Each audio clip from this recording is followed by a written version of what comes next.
మీకు తెలుసు, ప్రతి సంవత్సరము 11 రోజుల పాటు బ్రహ్మోత్సవాలు, స్వామివారి వార్షిక బ్రహ్మోత్సవాలు జరుగుతాయి. పాల్గొన శుద్ధ విదియ నుంచి మొదలై పాల్గొన శుద్ధ ద్వాదశి వరకు ఈ తిథుల ప్రకారం అయితే ఇది. తేదీల ప్రకారం అయితే 18/2/2026 నుండి 28/2/2026 వరకు ఈ వార్షిక బ్రహ్మోత్సవాలు నిర్వహించబడతాయి. ఈ వార్షిక బ్రహ్మోత్సవాల్లో 18వ తారీఖు మొదటి రోజున విశ్వక్సేన ఆరాధన, స్వస్తి వాచనము, రక్షాబంధనం ఉదయం ఉంటుంది. తర్వాత సాయంత్రం మృత్సంగ్రహణము, అంకురారోపణము, ఇది సాయంత్రం పూట ఉంటుంది.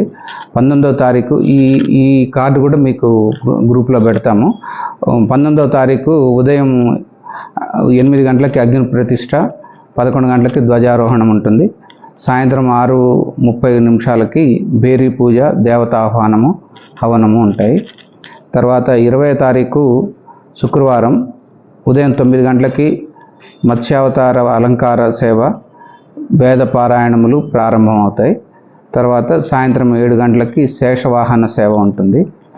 21వ తారీఖు శనివారం, ఆ రోజున ఉదయం 9 గంటలకు వటపత్ర సాయి అలంకార సేవ, 7 గంటలకి హంసవాహన సేవ ఉంటుంది. తర్వాత ఆదివారం 9 గంటలకి 22వ తారీఖు 9 గంటలకి శ్రీకృష్ణ అలంకారం, మురళీకృష్ణుని సేవ, 7 గంటలకి పొన్న వాహన సేవ ఉంటుంది. 23వ తారీఖు సోమవారం ఉదయం 9 గంటలకి గోవర్ధన గిరిధారి అలంకార సేవ ఉంటుంది. 7 గంటలకి సింహవాహన సేవ ఉంటుంది. తర్వాత 24వ తారీఖు మంగళవారం ఉదయం 9 గంటలకి జగన్మోహిని అలంకార సేవ, తర్వాత రాత్రి 8 గంటలకి అశ్వవాహన సేవ, 8:45కి స్వామివారి ఎదుర్కోలు ఉత్సవం. మనకు తెలుసు, మీకు ఎప్పుడు ఇక్కడ వాళ్ళే కాబట్టి 24వ తారీఖు నుంచి 25, 26 తారీఖులు, ఈ 3 కూడా మనం ప్రముఖమైన రోజుల కింద పరిగణిస్తాం. భక్తులు కూడా విశేష సంఖ్యలో హాజరయ్యే అవకాశం ఉన్న రోజులు అన్నమాట ఇవి. మంగళవారం రోజు ఎదుర్కోలు సేవ ఉంటుంది 8:45కి రాత్రి. తర్వాత ఈ బుధవారం 25వ తారీఖు 9 గంటలకి శ్రీరామ అలంకారము, హనుమంత వాహన సేవ, రాత్రి 9 గంటలకి గజవాహన సేవ, 9:30 స్వామివారి కళ్యాణ మహోత్సవం. ఇది కూడా చాలా పెద్ద ఎత్తున భక్తుల్ని మనం ఎక్కువ మంది విశేష సంఖ్యలో వచ్చే అవకాశం ఉన్నటువంటి మహోత్సవం.